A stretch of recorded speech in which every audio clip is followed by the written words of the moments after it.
This panel is about the economic policies which are adopted by the BJP government, which came into power in 2014. So, uh, one person is like for the motion, he is Satyam, the other person Krishna is against the motion. I will moderate the panel and I will also like speak some things if I would like to. So each of them will get 5 minutes to express their arguments and put their own sides. So let's start with for the motion with Satyam. तो बात करी थी. But if I have to make a point for the Modi government, in some policies, for example, the Cleanliness India, the Swachh Bharat Abhiyan, it has existed before Modi, but after a point, the investment that went into it, the marketing that went into it, like one thing you can agree with that the government knows how to market things, right? All the policies, it could be through his face, but you know the name of the policies, right? Like before, if I asked you to name 5 policies of the UPA government, it would be a hard time. But for NDA, you know that okay, these 10 policies are implemented. You can argue about the impact, but just to able to get the word out, the communication is very important element of I think developing the economy, and he has done well on that front.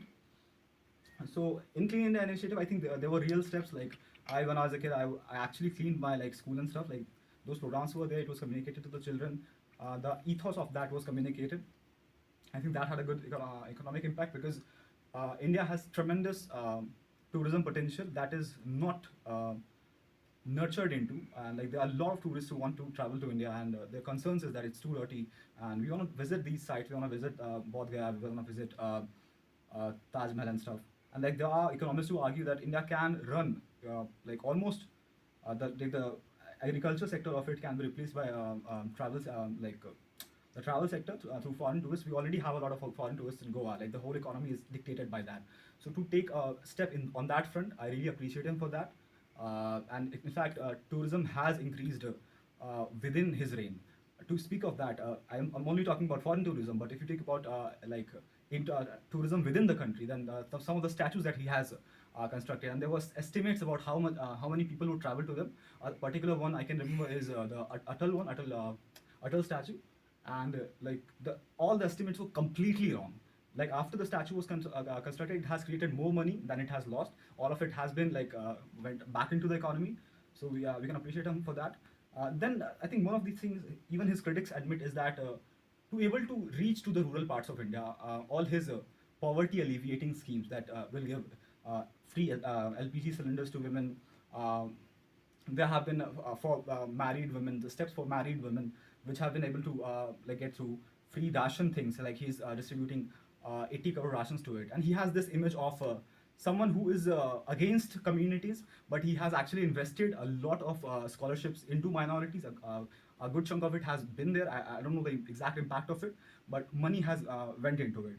So overall, and also you have to take into comparison that how like I'm not saying it's the best government, but in comparison, in relative comparison to the previous government, it has had more of an impact. We can talk about the foreign investment. Foreign direct investment has increased tremendously to able to nurture to the startups that have that exist over here. There are multiple startups. Like you could say that they're just lazing the government because it's the government that rules, but very like a lot of the founders.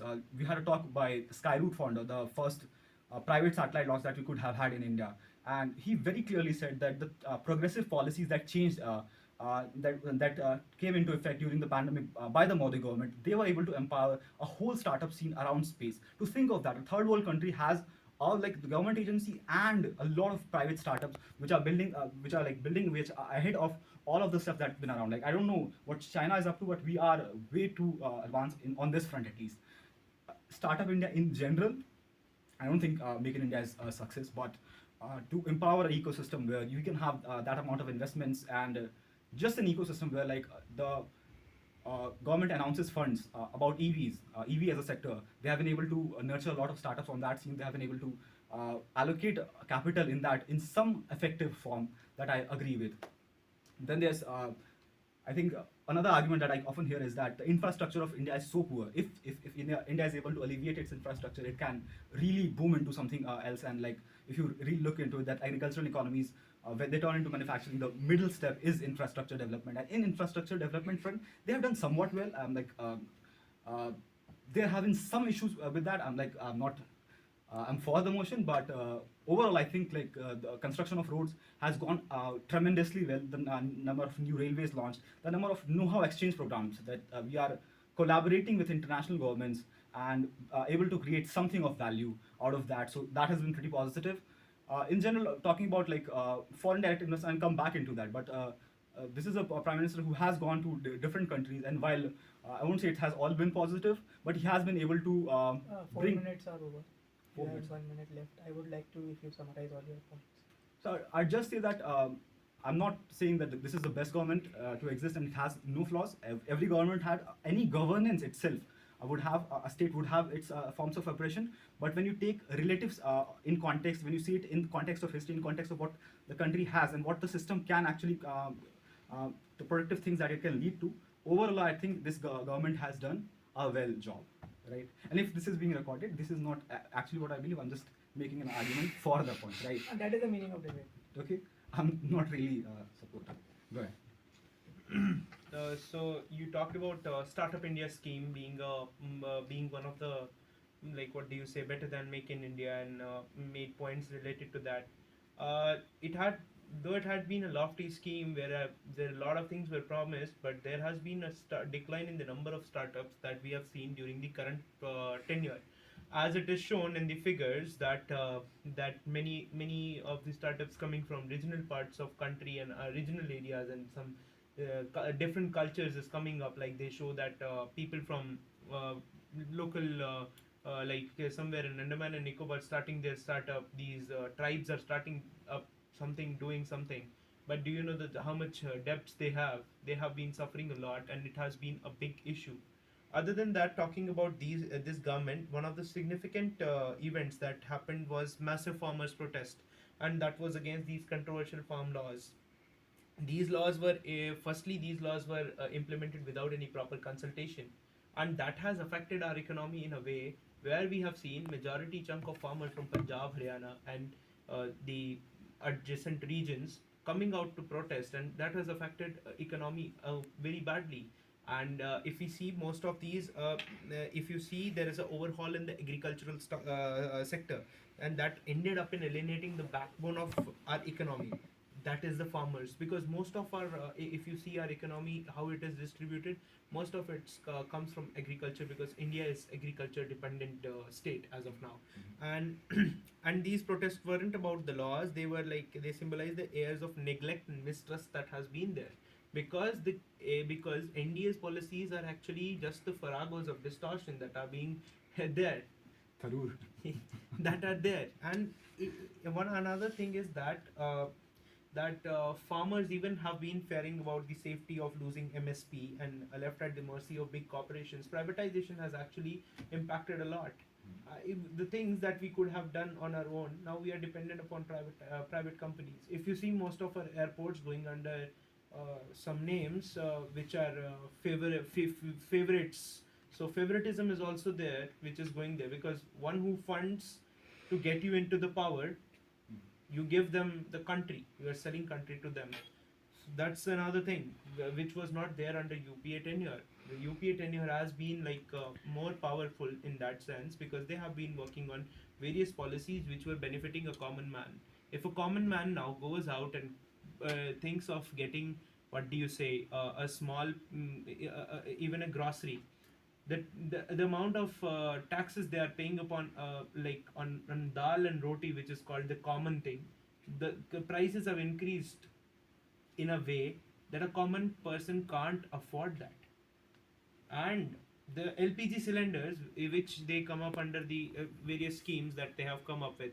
Yeah, talking about schemes as well. So they come up with a number of schemes where only one person is shown. Like, PR is so great that you see that, okay, this scheme would be beneficial, but at the end of the day, if you see that most of these schemes are bogus, and despite the hype, the survival rate is so low of these schemes, that people who have been, so-called people who have believed that, okay, this scheme will benefit in future. If you see LPG subsidies, there used to be LPG subsidies which were given to the people of BPL, below poverty line. Now if you see, there is a decline in that as well. these this tenure came up with the demonetization, which was abruptly put upon the people. That has been shockingly, like, that they mentioned that, okay, there would be some sort of people, it would uplift the country, Uh, and it would be. 5 minutes are like over. Oh, okay. So you have 30 seconds more. Okay, so So I'll summarize just it. summarize that demonetization was touted as a bold move to eliminate black money, but its outcome has failed to justify the economic shock it has caused. And at the end, all these policies that this government has been coming up, have been promoted in a way, but it would benefit at last. It's just a bogus scheme, wherein common people are suffering. Our country has faced a lot of issues because of that. If you see economy is declining, it's all because of the favoritism and certain policies that have been made without any consultation from the general masses. So we have both the sides of the argument. Then now you can like refute each other. Whatever points they have made, you can refute. I have a So minute. you can start like. I have a minute, right? You can take up to 2 minutes. Okay, To 2 minutes. refute. Can you start a timer? Like, I'll start a timer. Oh, okay.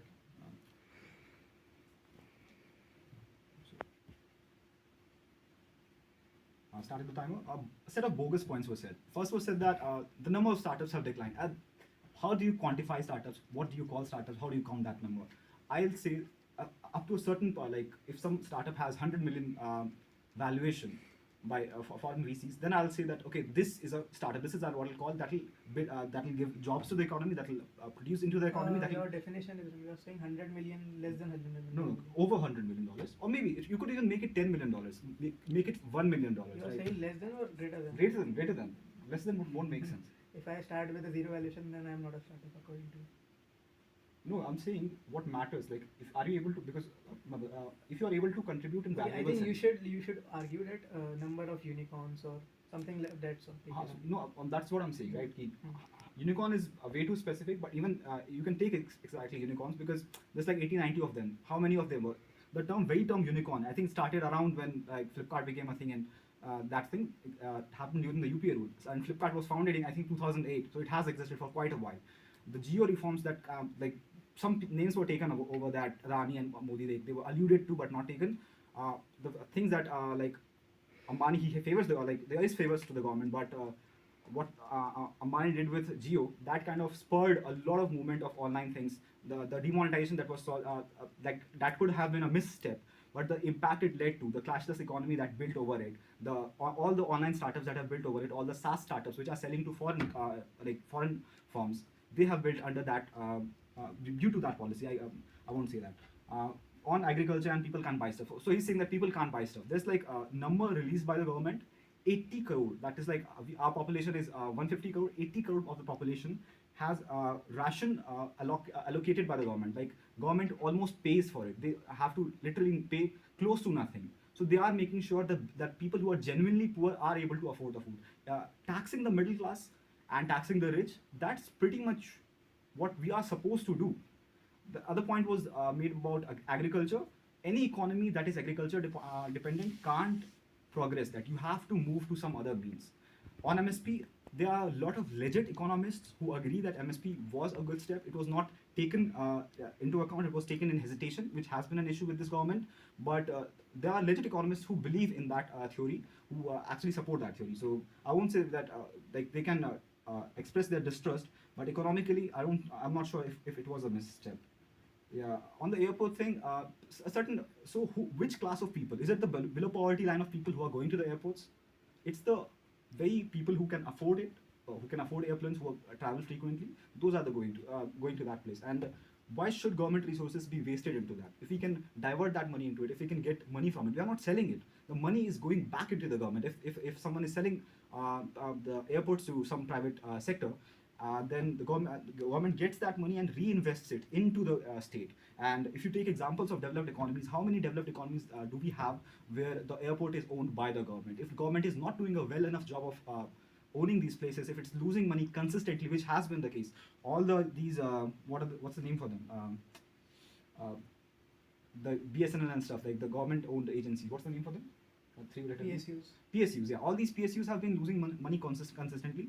a railway has been losing money consistently, I still say you can subsidize them because the common person travels by the railway. But to subsidize airport travel and all that, does it really make sense to you, especially for a country like that? So I'd say all those missteps that have been accounted are really redistributive reforms that he kind of alluded to with the farm law thing, right?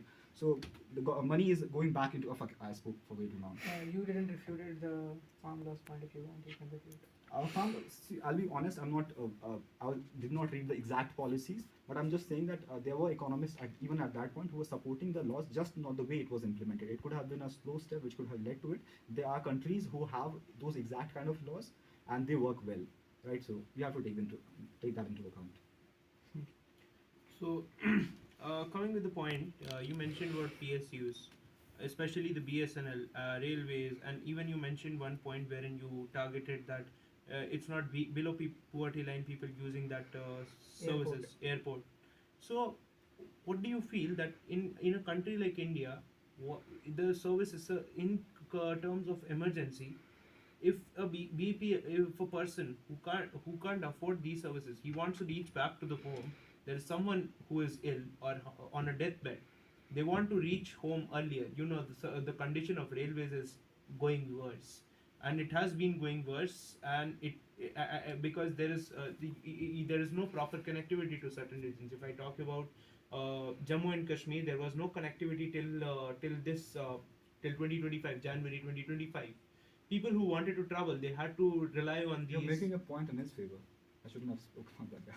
Yeah, I'll come to that thing later. So the thing is that these all if these people who don't have resources want to travel, like who can't afford such services, the country, firstly these services should be made affordable so that everyone could travel. There was the airlines that came up with which was Deccan Airlines, which came up with the aim that everyone who can't afford this thing could also be able to afford it. Yeah. There's this point, and when it was started during a point of time when there was a government which was suitable, which made a suitable economic reform, and which was focused on the core section of the society, that is the middle class. And when we talk about talk about BSNL, I'm making points, okay, and I'll sum up everything at last. When we talk about BSNL was actually, so government played a big role in that. Government played a big role in the decline of BSNL. How? Because during I hope you have. I want to go off record for this. The thing is that in 20